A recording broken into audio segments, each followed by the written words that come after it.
আমি আজ যে ঘটনাটা বলবো সেটা আমার এক রিলেটিভের কাছ থেকে শোনা। তার বাসা ফরিদপুরের রাজবাড়ি এলাকায়, আর এই ঘটনাটা সেখানেই ঘটে। আর এই ঘটনাটা 1971 সালের মুক্তিযুদ্ধ শুরু হওয়ার 2 সপ্তাহ আগের ঘটনা। তাদের গ্রামে একজন পুরোহিত ছিলেন। মানুষের বাড়ি পুজো করা, মানুষের বিয়ে পড়ানো, মানুষের শ্রাদ্ধ করা, মানুষের মৃত দেহ পোড়ানো, বিভিন্ন পূজা মণ্ডপে পূজা করা ইত্যাদি কাজ করাই তার পেশা ছিল। তিনি তার কাজের প্রণামী কারো কাছেই চেয়ে নিতেন না। যে যা দিত সে খুশি মনেই নিয়ে নিতেন। তার গ্রামে বেশ নামডাকও ছিল। তার পরিবারে তার স্ত্রী ও তার 2 ছেলে ছিল। বড় ছেলের বয়স 12 আর ছোট ছেলের বয়স ছিল 8 মাস। পরিবারের কথা বলার কারণ হলো তার সাথে ও তার পরিবারের লোকের সাথেই আসলে এই ঘটনাটা ঘটেছিল। একদিন রাতে তিনি ঘুমিয়েছিলেন। হঠাৎ রাত প্রায় 1টা-2টার মধ্যে তার কাছে 3 জন লোক আসে। তাকে এসে বলল, আপনাকে আমাদের সাথে একটু যেতে হবে। আমাদের গ্রামের ওই শ্মশানে আমাদের একজন লোক মারা গেছে, তাকে দাহ করতে হবে। তিনি বললেন, আপনারা সামনে এগোন, আমি পেছনে আসছি। তারপর তিনি পেছনে হাঁটছিলেন আর তারা সামনে ছিলেন। কিছুক্ষণ হাঁটার পর তারা সেই শ্মশানে পৌঁছেও গেলেন। তিনি পৌঁছে দেখলেন বাঁশের একটা চাটাইয়ের উপর একটা লাশ শোয়ানো। তিনি তাদের লাশ পোড়ানোর সব জিনিসপত্র জোগাড় আছে কিনা সেটা জানতে চাইলেন। উত্তরে তারা যা বলল তা শুনে বেশ অবাক হয়ে গেলেন। তারা বলল, কিছু লাগবে না। তারা লাশটা শ্মশানের মৃতদেহ পোড়ানোর জায়গায় শুইয়ে দিলেন এবং তাকে মন্ত্র পড়তে বললেন। তিনি মন্ত্র পড়তে শুরুও করলেন। তারা আশ্চর্যজনকভাবে কোনো কিছু ছাড়াই আগুন জ্বালালো। কি যেন একটা বিড়বিড় করে বলল, আর লাশটার গায়ে আগুন ধরে গেল। তিনি তাদের জিজ্ঞেস করলেন, এভাবে আগুন জ্বালালেন কি করে? তারা একটু রাগী সুরে বলল, সেটা আপনার না জানলেও চলবে, আপনি আপনার কাজ করুন। তারপর সে মন্ত্র পড়তে শুরু করলেন। কিছুক্ষণ পর তার কাজ শেষ করার পর তার হাতে তারা একটা লাল কাপড়ের পুঁটলি দিল আর তাকে বলল, এটাই আপনার কাজের প্রণামী, আপনি এখন যেতে পারেন। তারপর তিনি তার বাসায় চলে গেলেন এবং ঘুমিয়েও পড়লেন। তার ওই পুঁটলিটা সে বালিশের নিচেই রেখেছিলেন। তারপরে পরের দিন সকালে তার ওই পুঁটলিতে কি আছে ওটা দেখার জন্য তিনি পুঁটলিটা খুললেন। খুলে তার বেশ রাগ হয়ে গেল। তিনি পুঁটলিটা খুলে দেখলেন ওটাতে তেমন কিছুই নেই, শুধু 4টা মানুষের দাঁত। সে ওই দাঁতগুলো দেখে এত রাগ হয়ে যায়, তারপর তার বাড়ির পেছনে একটা ডোবা ছিল, তাতে ফেলে দিল। আর এরপর থেকেই শুরু হলো ঝামেলা।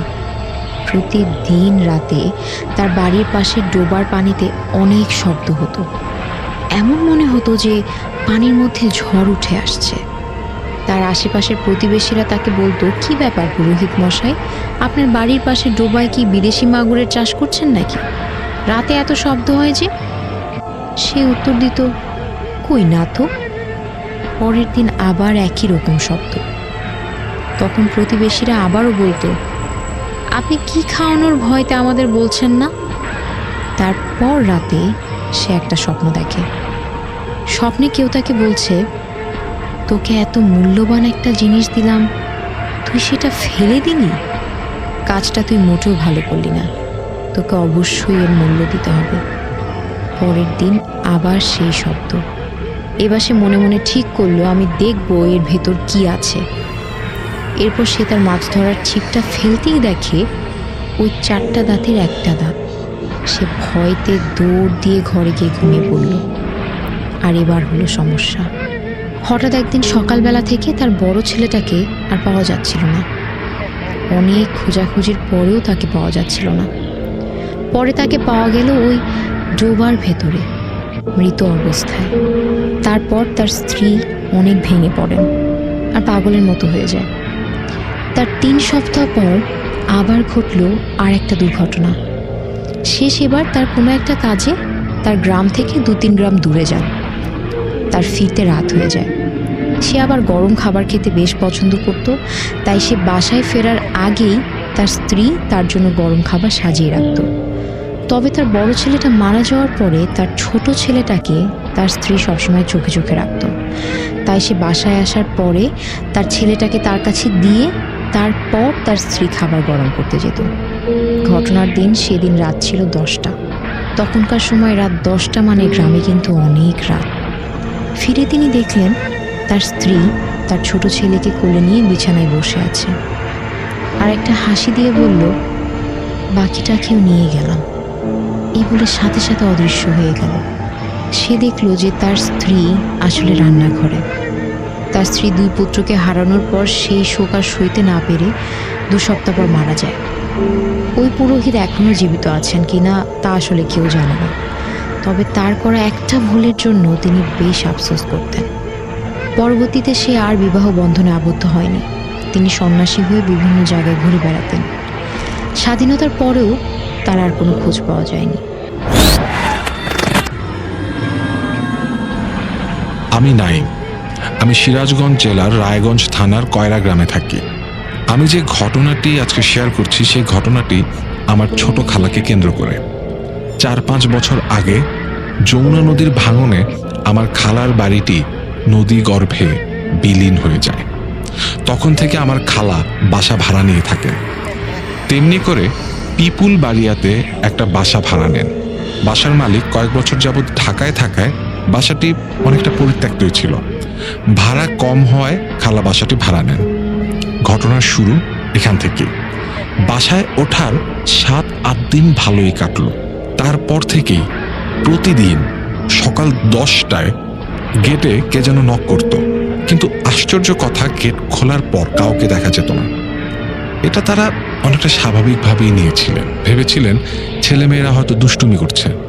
কিন্তু একটু খটকা লাগলো যে সকাল 10টায় কেন এমন হয়। তারা বিষয়টি এড়িয়ে চললেন। আমার খালু একটু হুজুর টাইপের লোক, 5 ওয়াক্ত নামাজ পড়েন এবং একটা কলেজের বার্তাবাহক হিসেবে কাজ করেন। তো খালু এশার নামাজ শেষে রাত 11টায় বালিশের নিচে মোবাইল রেখে শুয়ে পড়েন।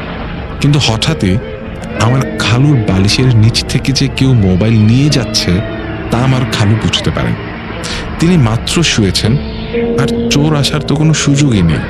চারিদিকে বাউন্ডারি আর ওয়াল করা বাসা। সাথে সাথে আমার খালু উঠে লাইট জ্বালান। বালিশের নিচে দেখেন মোবাইল নেই। সারা ঘর সবাই খোঁজে, কিন্তু কোথাও মোবাইল নেই। 3 দিন পর মোবাইল বিছানার উপর পাওয়া যায়। বলতে ভুলে গেছি, মোবাইলে অনেক কল করার পরও কোনো রেসপন্স পাওয়া যায় না। আর 3 দিন পর যখন মোবাইল পাওয়া যায় তখন সেটা চালু ছিল। রাতে অনেক কিছুই হঠাৎ নিচে পড়ে ভেঙে যেত। এক রাতে আলমারি পড়ে ভেঙে যায়। আর বাসায় কেউ একা থাকলে রাতে শুধু টিনে ঢিল ছুটত। একদিন সকাল 10টায় ওই গেটে মনে হয় যে কেউ হাতুড়ি দিয়ে পেটাচ্ছে, এমন শব্দ শুরু হলো। রাস্তার মানুষও ভয় পেয়ে গেল যে কি হচ্ছে এসব। আর এই শব্দের ভেতর থেকে কারো কান্নার আওয়াজ আসছিল। প্রায় 3 মিনিট ধরে এমন শব্দ হয়। অনেক লোকজন জড়ো হয়। তারপর আমার খালাই বাসা ছেড়ে দেন। আমার খালা জানতেন না যে তার জন্য নতুন বিপদ অপেক্ষা করছে। আমার নানার বাড়ি এলাকায় আমার খালা বাড়ি করেন। বাড়ি করার পর থেকেই আমার খালা প্রতি রাতে স্বপ্নে শুধু মৃত মানুষ দেখতে পেতেন, আর দেখতে পেতেন তাদের মাটি দেয়া হচ্ছে। তারপর থেকে আমার খালা খেতে পারতেন না, শুকিয়ে কাঠ হয়ে গিয়েছিলেন। 200 মিটারের রাস্তা হেঁটে যেতে পারতেন না। অনেক ডাক্তারি চিকিৎসা, কবিরাজি চিকিৎসা করার পরও কোনো কাজ হয় না। আমার কাকা একজন নাবিক ছিলেন। নৌবাহিনী থেকে অবসর নেওয়ার পর তিনি ইসলামিক জীবনযাপন শুরু করেন। এতে তার অনেক বড় বড় হুজুরদের সাথে সাক্ষাৎ হয়। তাই আমি এই ঘটনা আমার কাকার সাথে শেয়ার করি। তিনি আবার প্রতি বছরে চট্টগ্রাম যান ইসলামিক সমাবেশে। সেখানে গিয়ে তিনি এক বড় হুজুরকে এই ঘটনা খুলে বলেন। তিনি তখন গণনা করে কিছু আরবি লেখা কাগজ, পড়া তেল, পড়া পানি দেন। তারপর আমার খালাকে সেখানে নিয়ে নামাজের শুরুতে বসিয়ে একটা কাগজ তেলে ভিজিয়ে আগুন ধরে চোখের সামনে ধরা হয়। ওই আগুনের ভেতরেও খালা স্বপ্নে দেখা সব দৃশ্য দেখতে পান। দেখি খালা ভয় পেয়ে যান। হুজুর বলছিলেন যে তিনি যদি স্বপ্ন দৃশ্য এই আগুনের ভেতর দেখতে পান তাহলে বুঝবেন যে জিনের আসর আছে। তখন আমার কাকা হুজুরকে ফোন দেন, আর হুজুর বলেন জিন হাজির করতে। আমার কাকা হুজুরকে লাইনে রেখেই হুজুরের দেয়া সবকিছু দিয়ে জিন হাজির করেন। জিন আমার খালার মুখ দিয়েই কথা বলে। আমার কাকা বলল, তুই কেন ওকে ধরেছিস? তখন জিন বলল, ওরা যেখানে বাড়ি করেছে ওটা আমার বাড়ি ছিল, ওইখানের ওই শিমুল গাছে আমি থাকতাম, ওরা ওটা কেটে ফেলেছে, তাই আমি ওকে ধরেছি। কাকা বললেন, তুই অন্য জায়গায় চলে যা। ও কিছুতেই যাবে না বলছিল।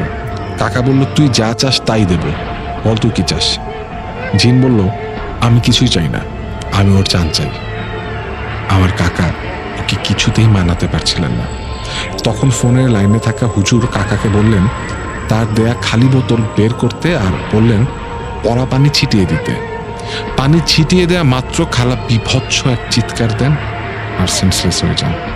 খালার মাথার ভেতর থেকে এক প্রকার সাদা ধোঁয়া বের হয়ে বোতলে আসলে কাকা সাথে সাথে ওকে বোতল বন্দি করে ফেলেন।